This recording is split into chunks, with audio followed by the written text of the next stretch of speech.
Who's ready for another apple recipe? This is an apple spice cake with a caramel cream center and also extra caramel that you drizzle down the sides.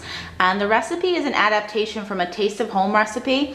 The recipe was a pumpkin layered cake that I've made many times before. It's really delicious. And this is an apple version of that. It comes from the Gunny Sack website. I did make a couple changes to it, so it's a kind of a combination of that and the Taste of Home recipe. And it's pretty simple to put together. You do need to make the cake portion first, and it has to cool before you would put the cream center in there. So for the cake, you need a boxed spice cake mix. I have Betty Crocker.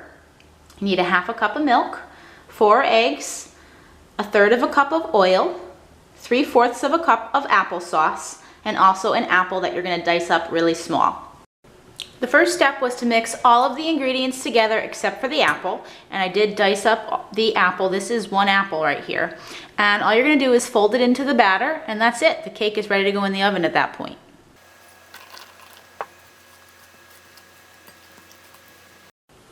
I split the batter between 2 greased 9-inch round cake pans, and they're gonna go into the oven at 350 degrees for about 28 to 30 minutes. While the cake is baking, you're going to create the creamy center. So you need to have 12 ounces of Cool Whip, 8 ounces of cream cheese, a cup of powdered sugar, a teaspoon of apple pie spice. If you don't have that, a teaspoon of cinnamon would be fine, and 3/4 of a cup of caramel. You can purchase caramel dip in the produce center. You can even get caramel sauce that goes on top of ice cream. That tends to be a little bit thinner, but you could use that.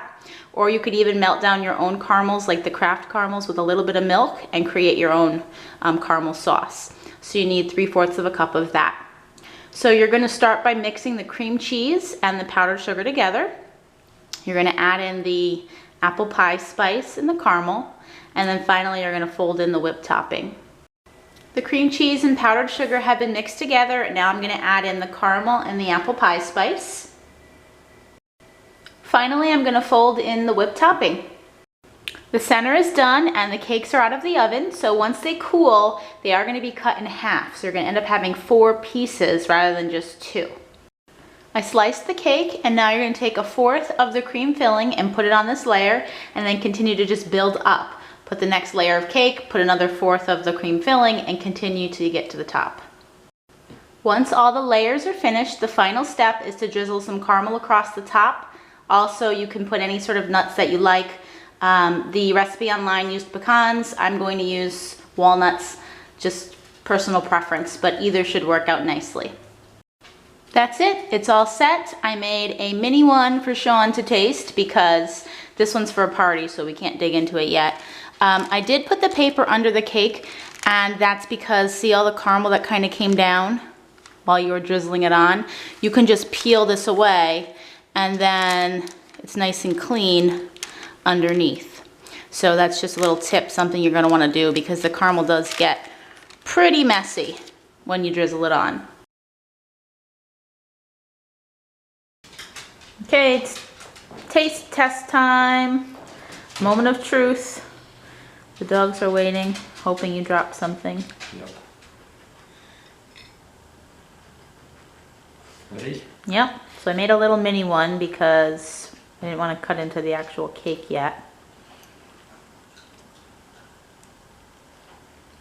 It's apple spice cake, and it has a caramel cream and then caramel and walnuts on the top. Mm. I think that's really good. What part do you like the best? All of it. All of it together is really good? Yeah. Are you surprised? Yes. Why? I don't know. No, it's really good. What did you think? I think it is good, but I had said in the beginning that this is a version of the pumpkin from the Taste of Home that I've made a few times. Mm-hmm. If I had to choose between the two, I would still go with the pumpkin. I really love the pumpkin one. But for a change, this is nice, and if you have apples to use, I always look for unique apple recipes. So I do like it. I think it's good. I like the pumpkin one a little bit more, but this one is really good. You don't really taste the apples though. Not strong. Some of the bites though, you do actually have the chunks of apple in it. Have you ever had the pumpkin one? I think so. I'm not sure. So you like this, you would want it again? Yeah. It's good. It is I really good. like it. Yeah, it is good. And I even like, yes, and I even like the presentation of it. It looks pretty when you do the layers and you have the caramel dripping down and everything. It looks tasty. So we found another keeper. Yeah, I know it would be more work, but if you did this for like a bunch of people, I think Like they would mini be- ones? Yeah, I think they would be all about it. Yeah. And I'm pretty sure they're gonna finish it just like I'm going to. Oh. What do you got? All of them? Put them all on.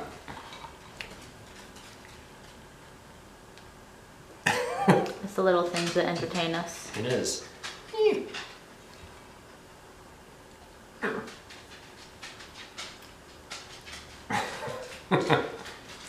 I have to try that cake again. I only took one bite out of yours. Sometimes you need to taste it a few times to really get the true flavor. You know what else I've noticed? I always seem to like the desserts better the next day. Yeah. I've said that on like half of the things at least that we've done. They're good when you first make it, but something about it just sitting overnight and all the flavors just seem to come together better. I always like things more the next day. So I'll have to try it again, obviously tomorrow, and see if it beats out the pumpkin. I don't know though, that's pretty hard to do because I really love that pumpkin one. I like the caramel drizzle. Caramel drizzle goes on the pumpkin one too. Was it? Mm-hmm.